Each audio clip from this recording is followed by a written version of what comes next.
Hello and welcome back to another edition of Podcasts from the Edge with me, Peter Bruce.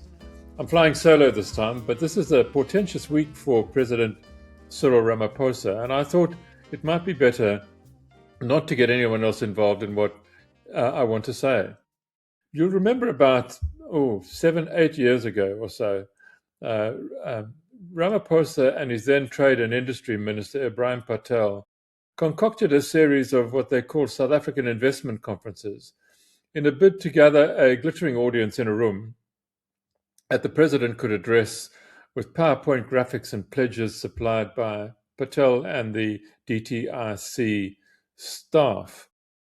Ramaphosa pledged he would raise, this was in about 2018, 1.2 trillion rand in 5 years. And a trillion rand is 1,000 billion, so it sounded like a lot of money. And if you could raise that much, what could South Africa not achieve? That was all part of Ramaphosa's initial flurry of good news activity when he took office in early 2018. You'll also remember he sent investment ambassadors off to all corners of the earth to spread the good news about his coming. COVID messed a lot of this up, but the president was undaunted. His first investment conference in October 2018 raised 290 billion rand, worth, among others, people like Mercedes-Benz South Africa pledging 10 billion, Naspers 6 billion, Anglo-American more than 70 billion. And I made that skeptical gesture around the number raised. It's actually the word raised, because while this conference this week is his sixth investment conference, and while his target is even more ambitious, there's actually very little ambition involved at all. And the money involved, the money thus raised, makes very little difference to us in the great scheme of things. What I mean is this.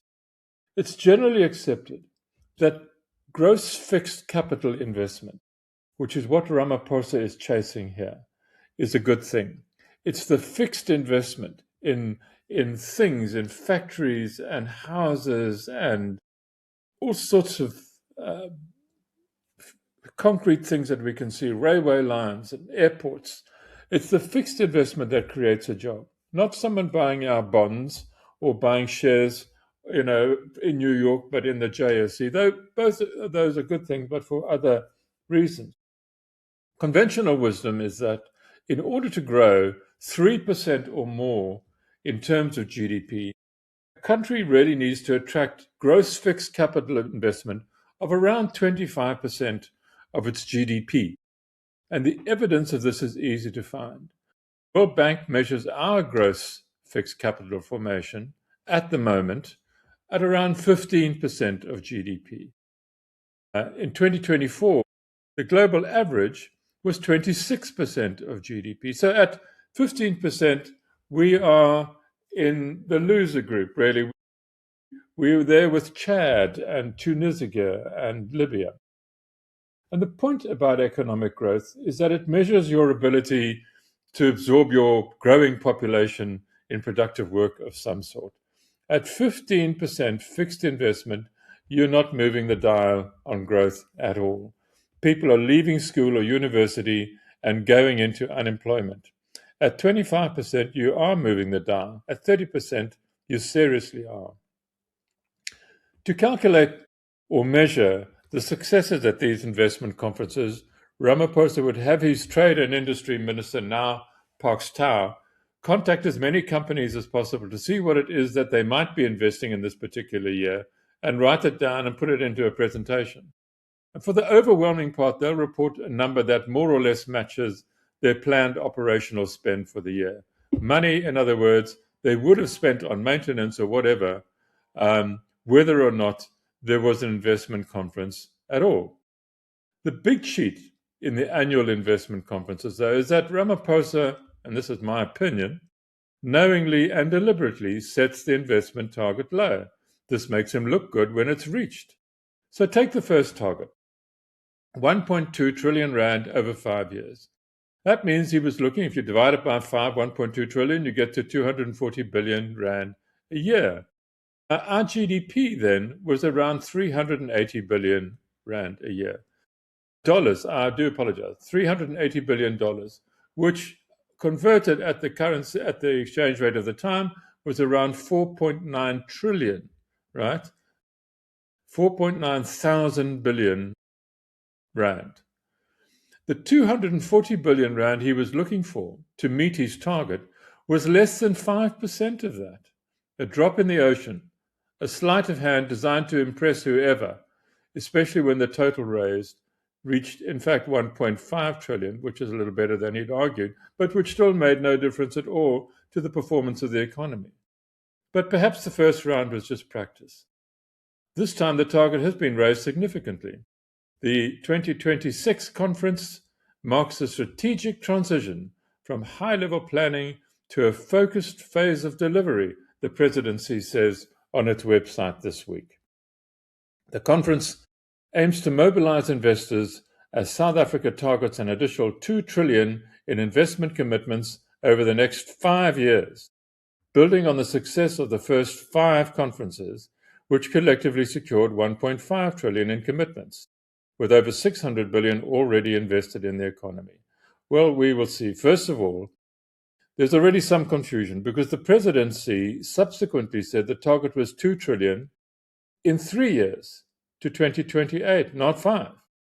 And then there's obviously the small matter of when, not if, Donald Trump's deranged war on Iran will dump the world and us into recession. But let's not fuss about detail, and let's take the optimistic road here. 2 trillion rand over 3 years, according to one version of the presidency, from the presidency this week, is around 700 billion rand a year. And our GDP by now has risen to around 430 billion now from the roughly 380 billion in 2018.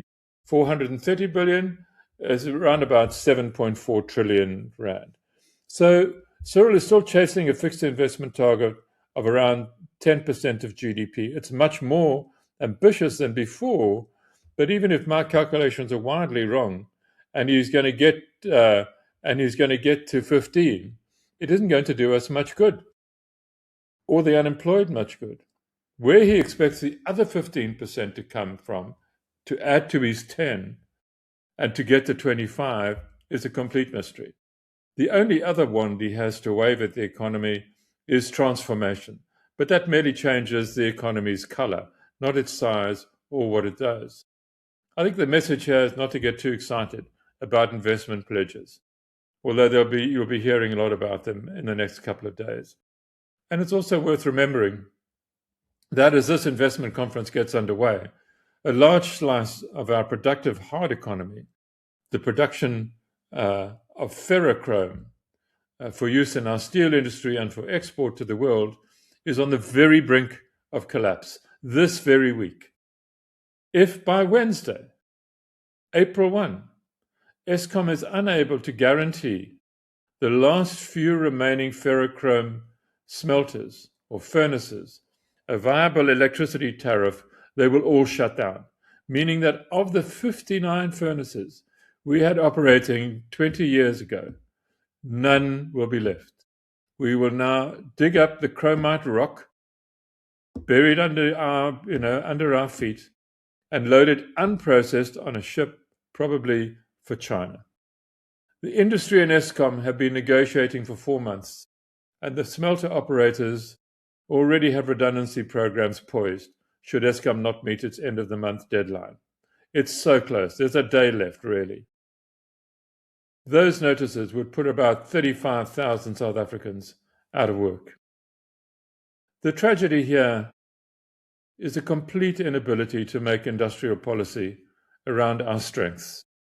Where we are strong, in mining and in farming, the government expends much more energy on transformation rather than on growth.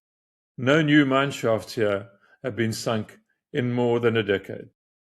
And where we are relatively weak in industries like steel that the old Afrikaner nationalists promoted to make them less dependent on a hostile world, well, we throw good money there after bad. Obviously, one hopes the President's Investment Conference goes well. Perhaps he'll have a surprise for us all when he speaks today on Tuesday, or when he closes it on Wednesday. These gatherings are important to him.